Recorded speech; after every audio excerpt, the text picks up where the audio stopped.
esperanza que fortalece a una familia. Dios les bendiga a todos, Iglesia de Laureles. Amén, Dios les bendiga. Un gusto poder compartir con ustedes, adorar junto a ustedes esta mañana, darle gracias a Dios por un día más, por su misericordia, por su gracia. Y un saludo muy especial a los pastores Álvaro y su esposa Betty Nancy, sus hijas. Un abrazo desde por acá y un abrazo para toda la amada iglesia en Pereira. Amén, nos sentimos honrados, bendecidos de estar esta mañana con todos ustedes y reconociendo a un Dios que todo lo puede, un Dios que es fortaleza en medio de la angustia, un Dios que está con nosotros y que si estamos aún en pie es por su misericordia y Amén. por su bondad. Aquí quiero un saludo en esta mañana muy caluroso para todos ustedes, para mi familia, mis padres, mis hermanas. Me siento muy feliz de acompañarles por estos medios. Desde aquí, desde Dallas, Texas, les deseamos muchas bendiciones.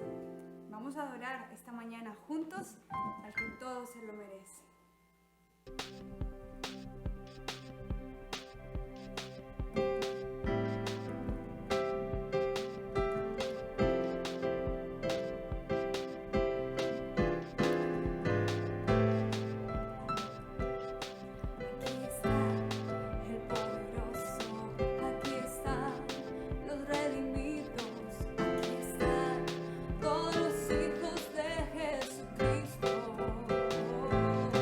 Jesús es Dios.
una promesa de que un día estaremos en el cielo adorando a este Rey de gloria. Aquí pasemos momentos difíciles, momentos de angustia, pero tenemos una esperanza gloriosa, y es que un día ya no habrá tristeza ni llanto. Un día podremos nosotros gozar de las bodas del Cordero, pero mientras estemos en esta tierra, reconocer que tenemos al Dios de la fortaleza, que Él es fortaleza en momentos de aflicción, en momentos de angustia, y nos aferramos a sus promesas, nos aferramos a sus palabras, por más difícil que estemos teniendo en este momento una situación. Estoy aquí solo por ti, tu mano siempre me sostiene. En tu verdad puedo vivir, mi alegría de tener. No vuelvo atrás, jamás volver, nada en el mundo que me pueda convencer. Escojo en ti permanecer, eres mi roca para siempre.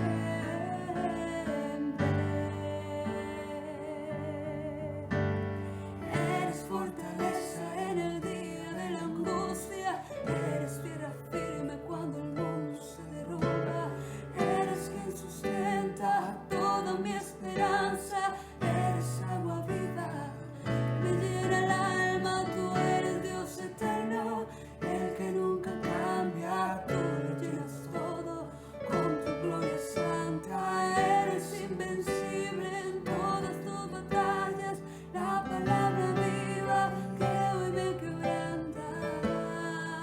Tú eres fortaleza y eres fortaleza en el día de la angustia, eres tierra firme cuando el mundo se derrumba, eres quien sustenta toda mi esperanza, eres agua viva que me llena el alma, tú eres Dios eterno, el que nunca cambia, tú lo llenas todo con tu gloria santa, eres invencible en todas tus batallas, la palabra viva que hoy me quebranta.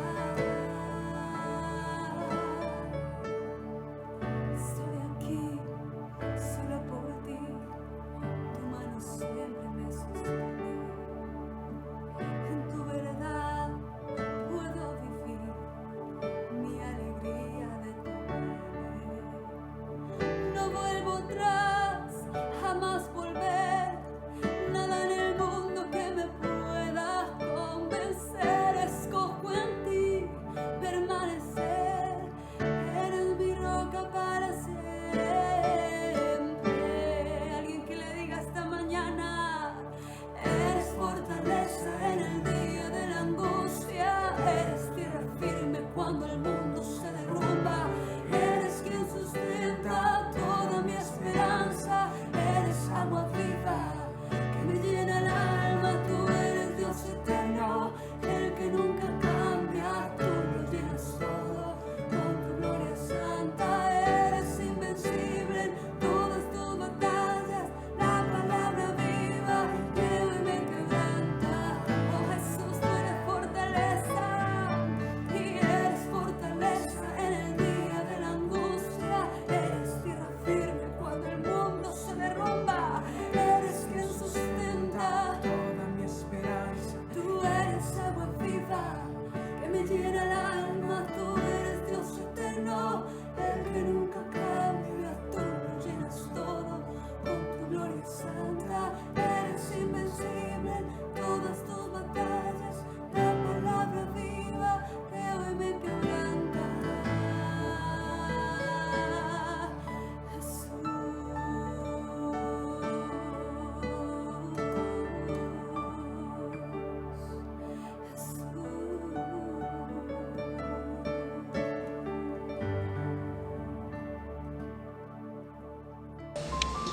Dios les bendiga, mis amados hermanos.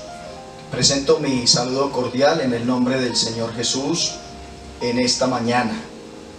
Gracias damos al Señor por la oportunidad que nos brinda de estar en esta nueva escuela bíblica dominical con todo el pueblo del Señor, con los niños, los adolescentes, los jóvenes, las damas, todos los caballeros, todos los hermanos de edad dorada, a quienes apreciamos enormemente y por quienes también estamos orando muy constantemente.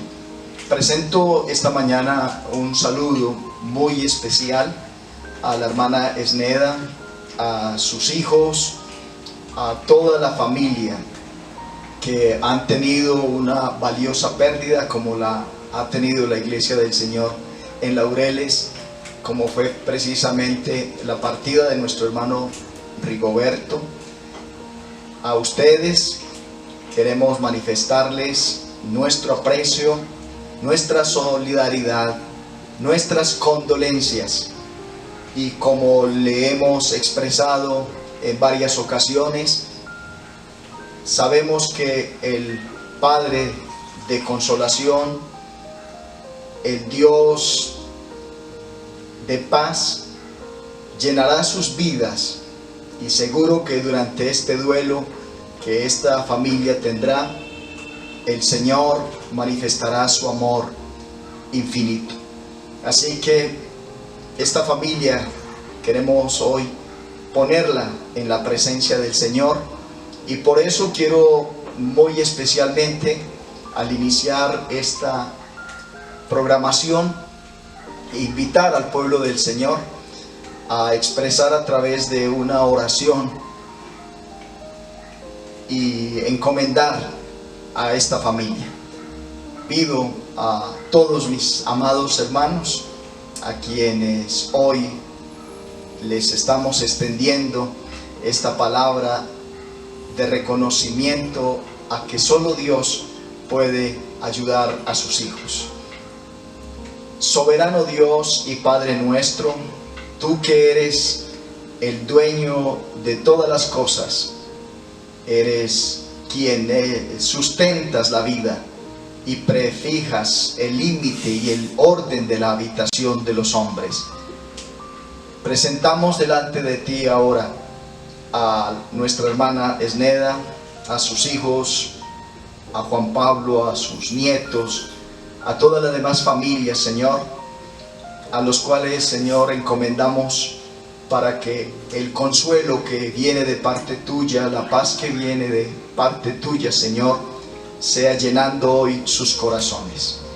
Hoy nos unimos el pueblo de Dios para declarar que ciertamente todo vacío solo lo puedes llenar tú, Señor, mediante ese amor que te caracteriza, porque tú eres un Dios de amor. Señor Jesucristo, gracias porque permites a través de todo darnos al pueblo del Señor siempre un testimonio de hombres y mujeres que a lo largo del tiempo han sido fieles, que han permanecido delante de tu presencia, que han peleado la buena batalla de la fe, han acabado sus carreras, y sabemos que se nos han ido adelante, pero que ya han coronado y ya están preparados para recibir una corona. Ahora nos corresponde a nosotros imitar la fe de ellos, continuar el ejemplo de ellos, y permite, Señor, que cada uno de nosotros también podamos vivir como ellos han vivido, para que tu nombre sea glorificado. Gracias, Señor, por tu voluntad. Tu voluntad es agradable y perfecta, y hemos aprendido a saber que para nosotros el vivir eres tú, pero el morir es ganancia. Así que para nosotros, Señor, no es una pérdida, sino un triunfo, una victoria, porque alguien más ha partido para estar contigo, Señor. En el nombre de Jesús pedimos, Señor, la paz, la fuerza, la bendición y la gracia para la familia de nuestra hermana Esneda. Gracias, Señor Jesús. Amén. Quiero invitarles, mis amados hermanos, a leer en la primera epístola del apóstol San Pablo a los Corintios, el capítulo 15, en los primeros versos, Y también les invitaré a leer los últimos de este capítulo, que habla acerca de la resurrección. Además, os declaro, hermanos, el evangelio que os he predicado, el cual también recibisteis, en el cual también perseveráis, por el cual asimismo, si retenéis la palabra que os he predicado, sois salvos, si no creísteis en vano. Porque primeramente os he enseñado lo que asimismo recibí, que Cristo murió por nuestros pecados, conforme a las Escrituras, y que fue sepultado, y que resucitó al tercer día, conforme a las Escrituras, y que apareció a Cefas, y después a los 12, después apareció a más de 500 hermanos a la vez, de los cuales muchos viven aún y otros ya duermen. Después apareció a Jacobo, después a todos los apóstoles, y al último de todos, como a un abortivo, me apareció a mí, porque yo soy el más pequeño de los apóstoles, que no soy digno de ser llamado apóstol, porque perseguí a la iglesia de Dios. Pero por la gracia de Dios soy lo que soy, y su gracia no ha sido en vano para conmigo. Antes he trabajado más que todos ellos, pero no yo, sino la gracia de Dios conmigo. Porque o sea yo, o sean ellos, así predicamos y así habéis creído. He aquí os digo un misterio: no todos dormiremos, pero todos seremos transformados. En un momento, en un abrir y cerrar de ojos, a la final trompeta, porque se tocará trompeta, y los muertos serán resucitados incorruptibles, y nosotros seremos transformados.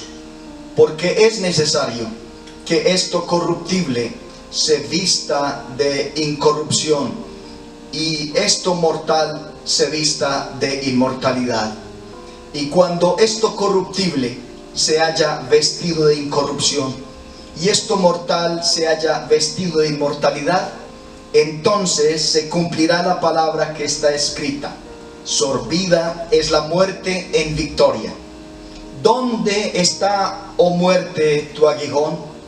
¿Dónde, oh sepulcro, tu victoria? Ya que el aguijón de la muerte es el pecado, y el poder del pecado la ley. Mas gracias sean dadas a Dios, que nos da la victoria por medio de nuestro Señor Jesucristo.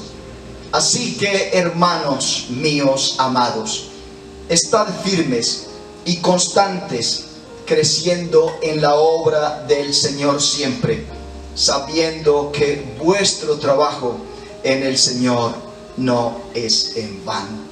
Gracias damos a Dios por su palabra, de la cual en un momento meditaremos en ella, porque hoy queremos no solamente rendir un homenaje a un hombre que apreciamos tanto como fue nuestro hermano Rigoberto, sino que esto nos ayuda también para pensar en esa esperanza maravillosa que tenemos también todos los hijos de Dios. De manera que el Señor permita que hoy fortalezca esta familia, y por eso el mensaje tiene como título: la esperanza que fortalece una familia hoy. Pero antes de meditar en su palabra, yo quiero también pedir al pueblo del Señor que oremos por todos los hermanos, por toda la iglesia. Creo que ya llevamos un buen tiempo pasando este momento que abarca todo el mundo, que involucra nuestro país, nuestra ciudad y lógicamente la iglesia. Sé que los hermanos han manifestado su gran anhelo de poder ver otra vez los rostros de los hermanos, poder estar juntos, pero las condiciones naturalmente no están dadas para que esto sea así, y por consiguiente nos corresponde seguir orando unos por otros, intercediendo unos por otros. Gracias damos al Señor porque Él no tiene fronteras, no tiene límites. Hemos creído en un Dios omnipresente que está aquí con nosotros, aquí en el hogar, en mi hogar, con mi esposa, mis hijas, pero está también en cada uno de los hogares de los hermanos, y está allá donde los hermanos ahora mismo laboran, y por eso confiamos enteramente que el Señor nos ayudará a todos y que continuaremos pidiendo, rogando al Señor su gracia maravillosa. De manera que yo quiero invitarles para que oremos unos por otros. Vamos a invocar el nombre de Jesús por cada una de sus necesidades. Dios las conoce. Aquí lo importante es que nosotros confiamos en Dios y que confiamos que en cualquier lugar donde los hermanos estén enfermos, estén necesitados, el Señor extienda su mano. Hemos oído bonitos testimonios durante este tiempo que nos alientan a seguir creyendo que somos más que vencedores por medio de nuestro Señor Jesucristo. Padre Santo, una vez más levantamos nuestra voz delante de tu presencia y unimos este clamor con todo el pueblo de Dios hoy reunido en favor de todos y cada uno de los necesitados. Dios conoce cada condición, conoce cada situación, la enfermedad de los hermanos, las dificultades, las aflicciones, las tribulaciones, las tentaciones. Todo lo conoces tú, Señor, en la vida de cada una de las familias de nuestra amada iglesia en Laurelis. Señor maravilloso, hoy pedimos que tú suplas en cada uno conforme a tus riquezas en gloria. Pedimos, Señor, que tu gracia que nos sostiene se glorifique en la vida de cada uno de los niños, de los adolescentes, jóvenes, damas, caballeros, ancianos, amigos, simpatizantes, familia de los hermanos. Señor, qué bueno eres.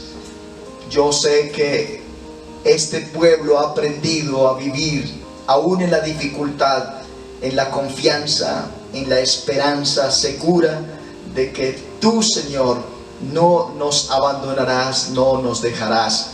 Estamos más que seguros en quien hemos creído y también a quien hemos creído. Y por eso pedimos que tus promesas sean liberadas en favor de nuestros hermanos que están allá en cada uno de sus hogares o en sus trabajos. Pedimos, Señor, también que guardes en adelante todos aquellos hermanos que a partir del día de mañana saldrán a sus jornadas laborales. Pedimos, Señor, que les cubras con tu gracia también, que les guardes de todo mal y que una vez más podamos seguir levantando nuestra voz de gratitud por ese amor tan inmensurable que tú manifiestas en nuestras vidas. En el nombre del Señor, encomiendo la vida de cada uno de tus hijos. Amén y amén. Bien, hermanos, quiero hablar hoy de la esperanza que fortalece a una familia, pero que también fortalece la esperanza de cada una de nuestras familias. El capítulo 15 es un capítulo muy importante de la primera epístola del apóstol San Pablo a los Corintios, porque responde a esa inquietud de qué sucederá con los que mueren. Así que en los primeros versículos de este capítulo encontramos una definición muy importante acerca de la resurrección de los muertos en relación al Evangelio, en relación a lo que hemos creído. De todas maneras, quiero partir de este hecho histórico. Los Corintios, o Corinto más bien, era una ciudad griega, y los griegos, por excelencia, no creían en la resurrección de los muertos. Algunos de los oyentes recuerdan ustedes cuando Pablo predicó en Atenas acerca de la resurrección, lo que hicieron fue echarse a reír, porque ellos no creían esto de la resurrección de Cristo, y naturalmente pues de todo lo que hablara acerca de la resurrección de los muertos. La mayoría de los filósofos griegos consideraban que el cuerpo humano era una prisión, era una cárcel, y recibían con agrado la muerte como una liberación de la esclavitud. Y esta actitud, que era escéptica, había invadido naturalmente, había influido de alguna manera a la iglesia, y Pablo tuvo que enfrentarla en forma directa, y por eso este capítulo pretende responder a 4 preguntas básicas. En primer lugar, ¿resucitan los muertos? En segundo lugar, ¿cuándo resucitan los muertos? En tercer lugar, ¿por qué resucitan los muertos? Y en cuarto lugar, ¿cómo resucitan los muertos? Vamos precisamente a hablar de cada una de estas preguntas, que están registradas en su respuesta en todo este capítulo. En primer lugar, en los versículos 1 al 19, el apóstol responde a la pregunta: ¿resucitan los muertos? Ante esta pregunta, él presenta 3 pruebas para asegurarles que Jesucristo realmente había resucitado de los muertos. En primer, aspecto es la salvación de ellos. Esa es la primera prueba. El apóstol está diciendo que los corintios habían recibido el mensaje del Señor Jesucristo, que ya el apóstol les había predicado, y la fe que ellos habían puesto en el Señor les había transformado sus vidas. Y entonces un salvador muerto no puede salvar a nadie. Recibimos la palabra, o ellos recibieron también la palabra cuando confiaron en Cristo, fueron salvos, y ahora estaban dependiendo de esa palabra que les daba la seguridad de la salvación. De manera que hay un primer elemento, y es la evidencia de ese mensaje que ellos recibieron y que había hecho que sus vidas fueran vidas cambiadas. El hecho de que permanecieran firmes en el Evangelio daba prueba de que la fe de ellos no era una fe vacía, sino una fe genuina. Pero hay otra prueba acerca de esto, y es que las escrituras del Antiguo Testamento comprobaban lo que tiene que ver con la resurrección. Pues Cristo murió, fue sepultado, resucitó, apareció, y son las realidades históricas básicas sobre las cuales se apoya el Evangelio. Cristo, dice la palabra del Señor, murió por nuestros pecados. Los romanos crucificaron a muchas personas, pero solo una víctima fue la que murió por los pecados del mundo. Y Cristo, de acuerdo a lo que el apóstol responde aquí, murió conforme a las Escrituras. Gran parte de todo ese sistema de sacrificios del Antiguo Testamento estaban apuntando hacia el sacrificio de Cristo como nuestro sustituto y como nuestro Salvador. Jesús señaló también la experiencia de Jonás, que así como Jonás estuvo en el vientre de ese gran pez, así también era necesario que el Señor estuviera después de su muerte en esa condición semejante a la de Jonás. En el Antiguo Testamento habían muchas profecías que hablaban acerca de la resurrección de Jesucristo y de los padecimientos de Él.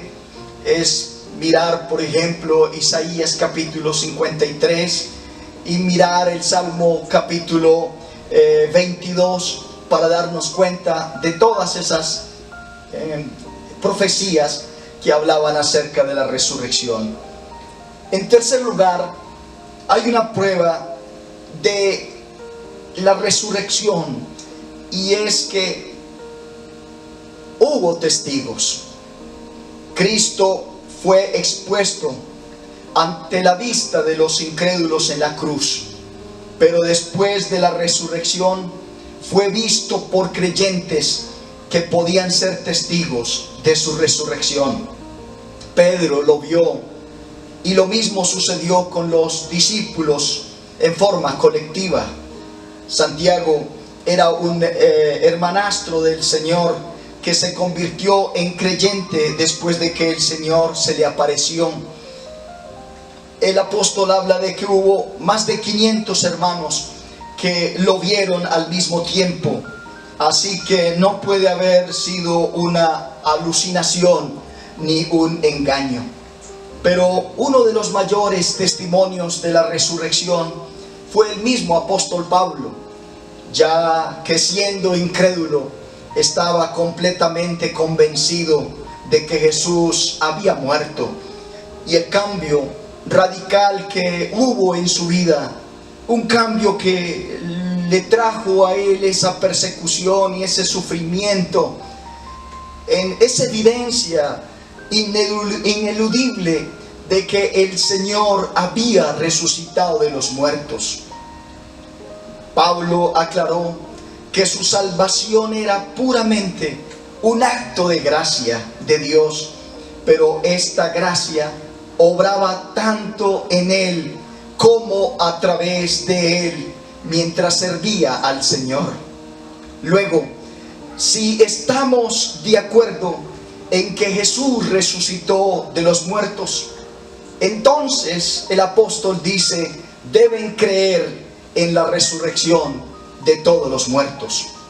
Cristo vino como hombre, verdaderamente humano, y experimentó todo lo que nosotros experimentamos, con la excepción de que nunca el Señor pecó. El apóstol dice, si no hay resurrección, entonces Cristo no resucitó. Si Él no resucitó, entonces no hay evangelio para predicar. Si no hay evangelio, entonces han creído en vano y aún están en sus pecados. Si no hay resurrección, entonces los creyentes que han muerto no tienen esperanza. Nunca los volveremos a ver. La conclusión es obvia.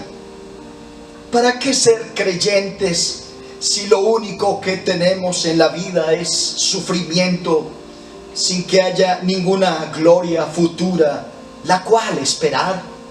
La resurrección no solo es importante, sino que es de primordial importancia, porque todo lo que creemos depende de ella.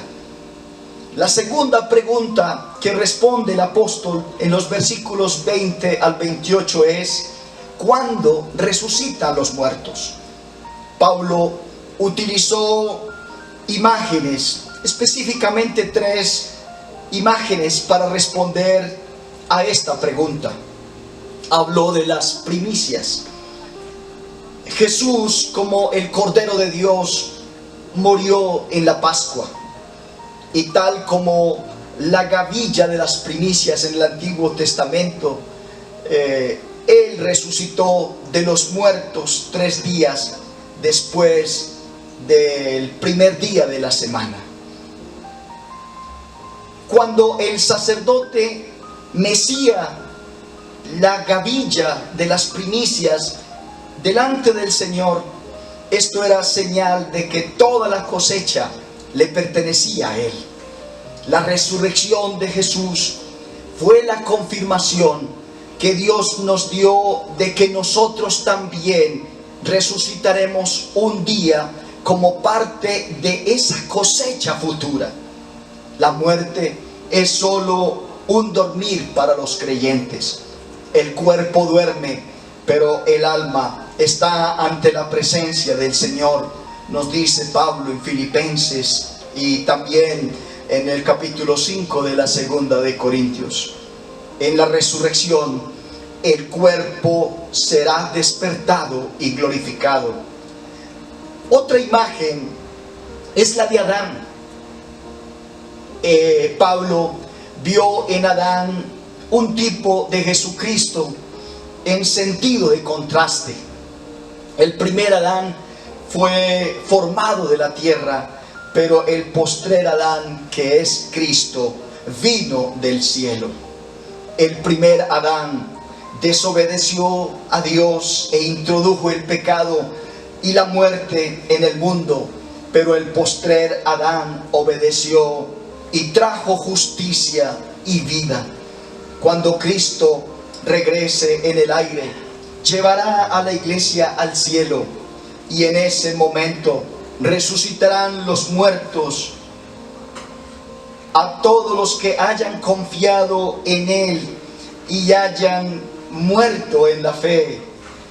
El Señor lo llevará. Jesús denominó a esto allá en el Evangelio de San Juan, en el capítulo 5, verso 29, a resurrección de vida. Los perdidos resucitarán, pero también en una resurrección de condenación. Cuando Jesús regrese a la tierra para juicio, ninguno de los que participen de la primera resurrección se perderá, pero ninguno de los que tenga parte en la segunda resurrección será salvo. La otra figura que usa el apóstol Pablo es el reino. Cuando Jesucristo venga a la tierra para juzgar, desterrará el pecado durante 1000 años y establecerá un reino, y los creyentes reinaremos con Él y participaremos de su gloria y de su autoridad. Pero aún después del milenio habrá una rebelión final contra Dios que Jesucristo aplacará con su poder. Luego los perdidos resucitarán, serán juzgados y arrojados, dice la Biblia, al lago de fuego. Después la muerte misma será arrojada al infierno, y el postrer enemigo, que es la muerte, será destruido. Jesucristo habrá colocado todas las cosas bajo sus pies y luego las entregará, y entregará el reino al Padre, y posteriormente se dará entrada al estado eterno, los cielos nuevos y la tierra nueva, de la cual habla la palabra del Señor. En el día de hoy, Jesucristo reina en el cielo, y toda autoridad se halla bajo sus pies. Satanás, claro, y el hombre aún tienen la capacidad de elegir, pero Dios, quiero decirles, mis hermanos, se halla soberanamente en el control de todas las cosas. Cristo está actualmente sobre el trono en los cielos. La resurrección de los salvos aún no ha ocurrido, ni tampoco la de los perdidos. ¿Cuándo entonces regresará Jesucristo a buscar a su iglesia? Nadie lo sabe, pero cuando suceda será en un momento, en un abrir y cerrar de ojos. Y esto nos está invitando, nos está motivando a que todos estemos preparados para ese especial encuentro que tendremos con el Señor. La tercera pregunta que el apóstol responde aquí es: ¿por qué resucitarán los muertos? En los versículos 29 al 34 y también en los versículos 49 al 58, él presenta la respuesta. La resurrección del cuerpo humano es un evento futuro que tiene tremendas implicaciones para nuestra vida personal. Si la resurrección no es cierta, entonces podemos olvidarnos del futuro y vivir como nos plazca. Pero la resurrección es verdad. Jesús sí viene, mi hermano, otra vez. Aún si morimos antes de que Él venga, como ha sucedido en la vida de nuestro hermano Rigo, queremos decirle que resucitarán en su venida y estaremos también frente a Él en un cuerpo glorificado. Pablo aquí citó 4 aspectos de la experiencia cristiana que son afectados por la realidad de la resurrección. El primero tiene que ver con la motivación al evangelismo. Si no hay resurrección, mis hermanos, ¿para qué ocuparnos de testificar y ganar a otros para Cristo? ¿Cuál es la razón de alcanzar a pecadores que luego serán bautizados y ocuparán el lugar de los que, como nuestro hermano, ya han partido para estar con el Señor? Si la vida cristiana es un callejón sin salida, entonces no hagamos nuestra misión. Toda persona responsable que se halle en la tierra participará en la resurrección de vida, yendo al cielo, o en la resurrección de juicio, yendo al infierno. Dice Jesús: no os maravilléis de esto, porque vendrá hora cuando todos los que están en los sepulcros oirán su voz, y los que hicieron lo bueno saldrán a resurrección de vida, mas los que hicieron lo malo a resurrección de condenación. Así que lloramos por los creyentes que han partido para estar con el Señor, pero también deberíamos llorar por aquellos que todavía no han aceptado al Señor Jesucristo, que aún tienen la oportunidad de ser salvos, porque todavía Jesucristo no ha venido. Así que si no hay futuro para el cuerpo, en segundo lugar, dice Pablo, ¿para qué pues sufrir y morir por la causa de Cristo? Así que algo que afecta nuestra vida en relación a la resurrección es el hecho de que estamos dispuestos a sufrir. Pablo estaba en peligro constantemente ante sus enemigos y en más de una ocasión había estado cerca de la muerte. ¿Para qué soportar entonces el sufrimiento y el peligro si la muerte o con la muerte termina todo? Comamos y bebamos, porque mañana moriremos, dijo el profeta Isaías en el pasado, y Pablo lo retoma. Lo que hagamos en el cuerpo en esta vida será examinado en el tribunal de Cristo, mis hermanos. Dios se ocupa de toda la persona, no solo del alma. El cuerpo también participa de la salvación, y el sufrimiento que se padece en el cuerpo traerá como resultado gloria en la resurrección. El tercer aspecto es la separación del pecado. Si no hay resurrección, lo que hagamos con el cuerpo no tendrá pues consecuencias en nuestro futuro. La inmortalidad era una forma de vida en Corinto, o más bien la inmoralidad. La forma inmoral de vivir era la forma particular de este lugar, y algunos de los creyentes rechazaban la resurrección para excusarse de sus pecados. Pablo dijo que las malas conversaciones corrompen las buenas costumbres. El cuerpo del creyente es templo de Dios y se lo debe mantener lejos de los pecados del mundo.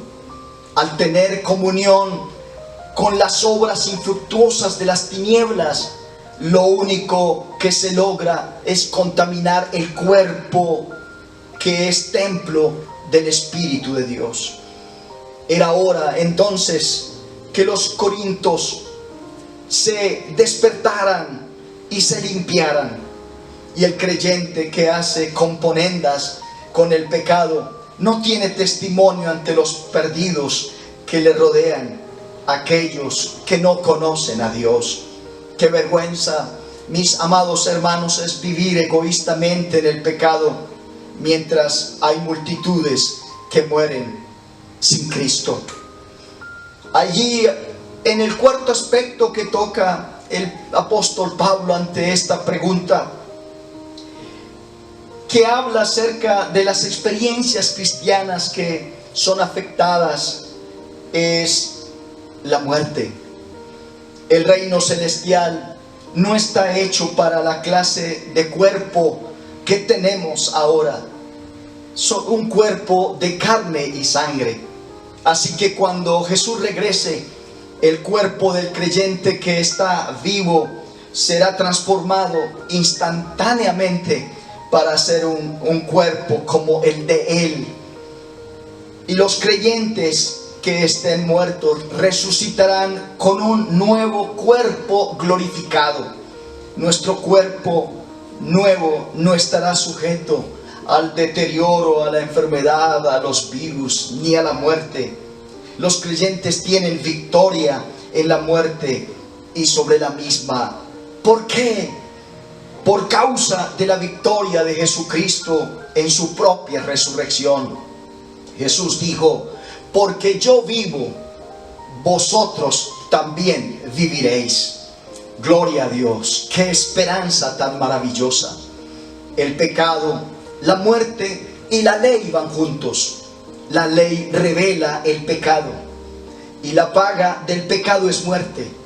Jesús llevó nuestros pecados sobre la cruz y también soportó la maldición de la ley. Es por medio de Él que tenemos esta victoria y participamos de la victoria en el día de hoy. Más gracias sean dadas a Dios, que continúa dándonos la victoria por medio de nuestro Señor Jesucristo. En la medida en que nos sometemos a Él, experimentamos el poder de su resurrección.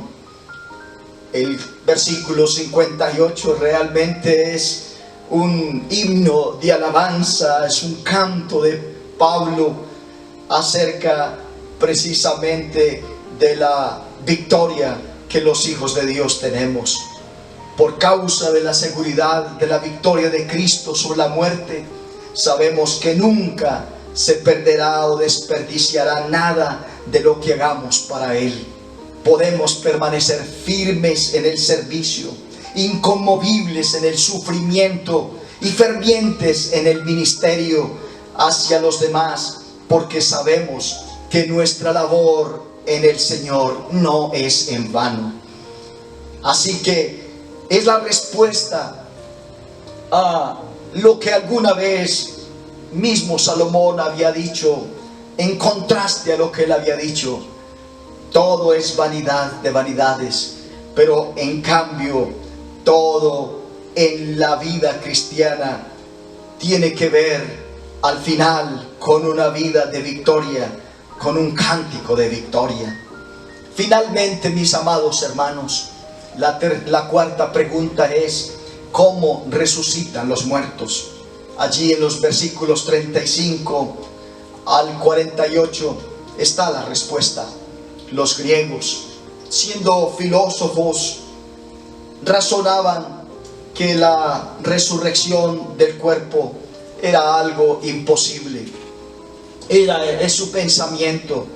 Pero después de todo, cuando el cuerpo se convierte en polvo, se transforma en tierra, a partir de la cual pues se nutren los demás organismos o más cuerpos que aparecen. La resurrección no es reconstrucción. La Biblia no enseña en ninguna parte que en la resurrección Dios juntará los fragmentos y nos devolverá el cuerpo anterior. Hay continuidad en nuestro cuerpo, pero no hay identidad. No es el mismo cuerpo, dice el apóstol Pablo. Por eso él usa 3 comparaciones para aclarar esta doctrina. Y él habla de las semillas. Cuando siembras semillas, no esperas que la semilla crezca o aparezca en la cosecha. La semilla muere, pero de la muerte surge la vida. Quizás siembre unos pocos granos de trigo, pero cuando la planta madura tendrás muchos granos. ¿Son los mismos granos que se plantaron? No, pero aún existe continuidad. No se puede sembrar trigo y cosechar cebada. Además, lo que brota para la cosecha generalmente es más hermoso que lo que se plantó. Esto se puede observar en la misma naturaleza, por ejemplo, en el caso de los tulipanes. Hay pocas cosas que sean tan feas como los bulbos de los tulipanes, y sin embargo produce una flor hermosa.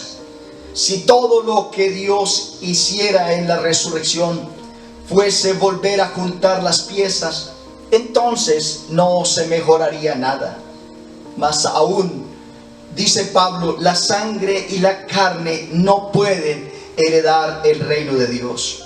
La única manera de que podamos disfrutar de la gloria del cielo es tener un cuerpo que sea apto para ese medio ambiente en el cual vamos a estar. De ahí que en los versículos 42 al 48 Pablo trató acerca de los detalles de este maravilloso cambio.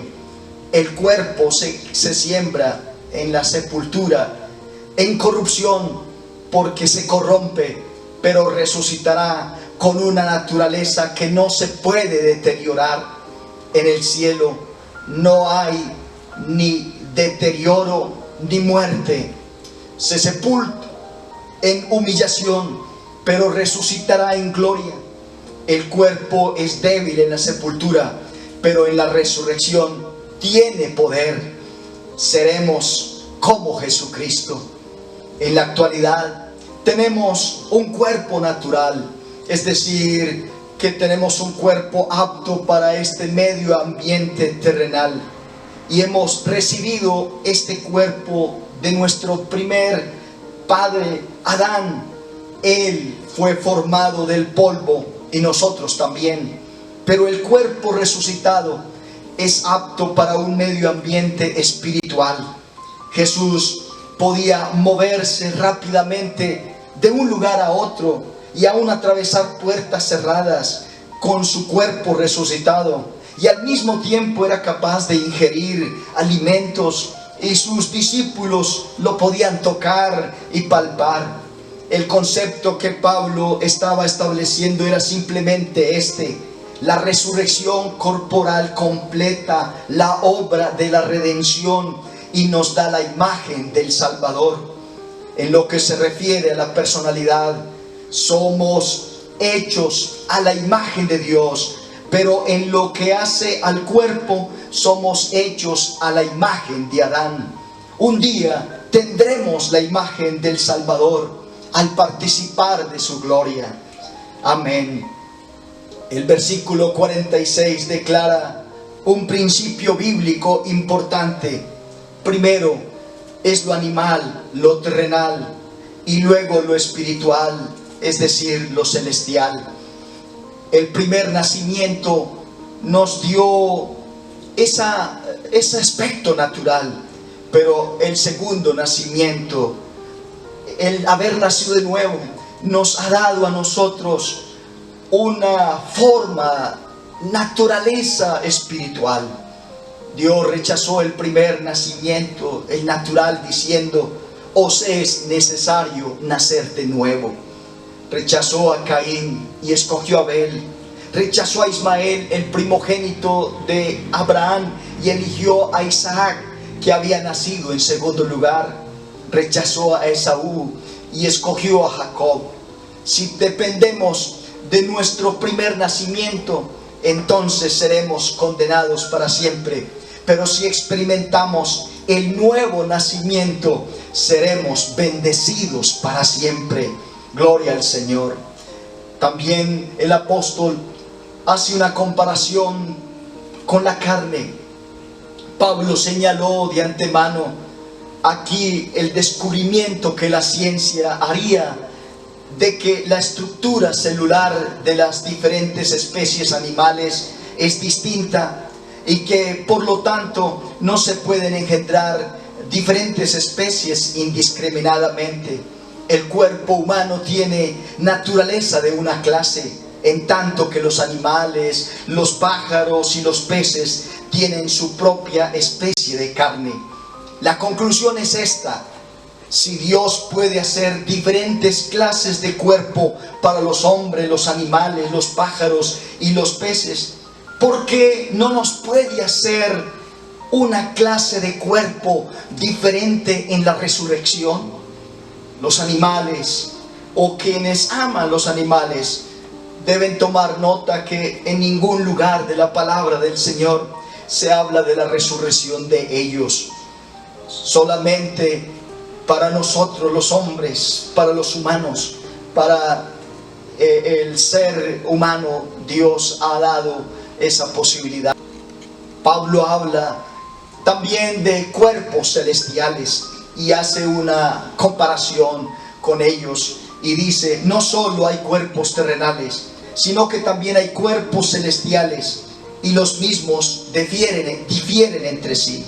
De hecho, en lo que concierne al ojo humano, los cuerpos celestiales se diferencian unos de otros en gloria.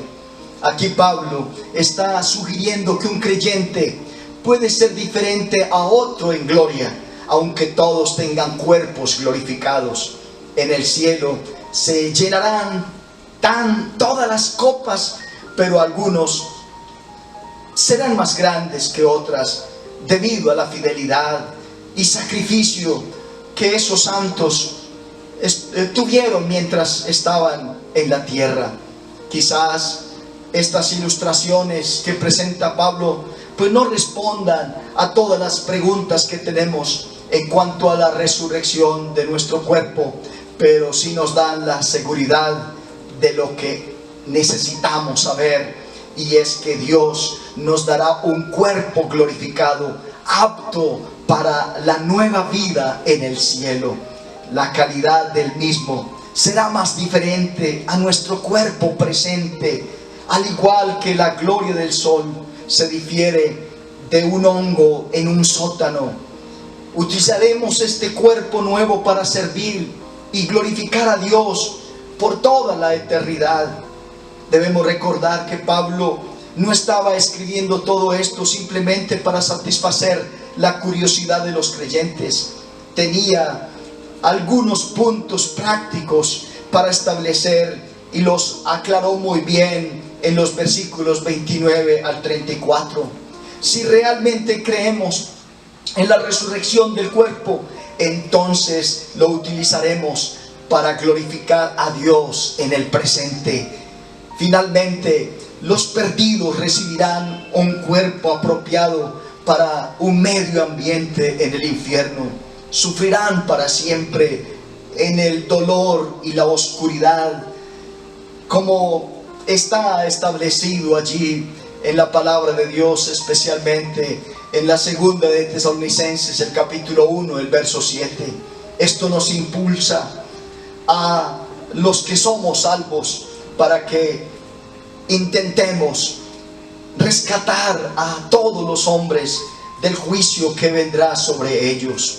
Amados hermanos, aquí hay una esperanza que tiene una clara explicación en la Biblia. Jesucristo ha resucitado. Y si Él resucitó y en Él es en quien nosotros hemos creído, tenemos que creer que también nosotros resucitaremos. Cristo, las primicias, luego los que son de Cristo en su venida, y luego el fin, como está claramente declarado aquí en la palabra del Señor. Por eso, conociendo esto, debemos tener temor del Señor y a la vez también persuadir a los hombres para que escapen de esa eternidad sin el Señor, sin la comunión con el Señor, separados eternamente del Señor. Gracias damos a Dios por esta esperanza que nos lleva siempre a glorificarlo, que nos lleva siempre a honrarlo, que nos lleva siempre a poner ahora este cuerpo para gloria y honra del Señor, sabiendo que finalmente esta es la casa temporal, esta es la tienda temporal, pero que vamos a desarmarla para tener una nueva en la presencia del Señor. Así que hoy hay una esperanza para una familia, pero hay una esperanza para una iglesia que ha creído que efectivamente ha valido la pena recibir a Jesús como su Señor y Salvador y estar preparados para vivir por toda la eternidad. Así que levantémonos en victoria esta mañana para decirle: Señor, gracias. Muchas gracias, amado Señor, por esta esperanza gloriosa que hoy nos acompaña. Bendito seas tú, Señor. Glorificado seas tú, Señor, que nos has hecho renacer para una esperanza viva, para una esperanza inmarchitable, para una esperanza que siempre perdurará, Señor. Hoy presentamos nuestras vidas delante de ti para pedir, Señor, que nos ayudes a seguir creciendo en la gracia y en el conocimiento tuyo. Bendice a tu pueblo, bendice tu iglesia y permite que podamos seguir avanzando en esta firme fe que hoy tenemos en ti, Jesucristo. En el nombre de Jesús. Deseo para todos mis hermanos un feliz día. Que el Señor los ayude, los guarde y que podamos seguir viviendo contentos por la esperanza que tenemos. Amén.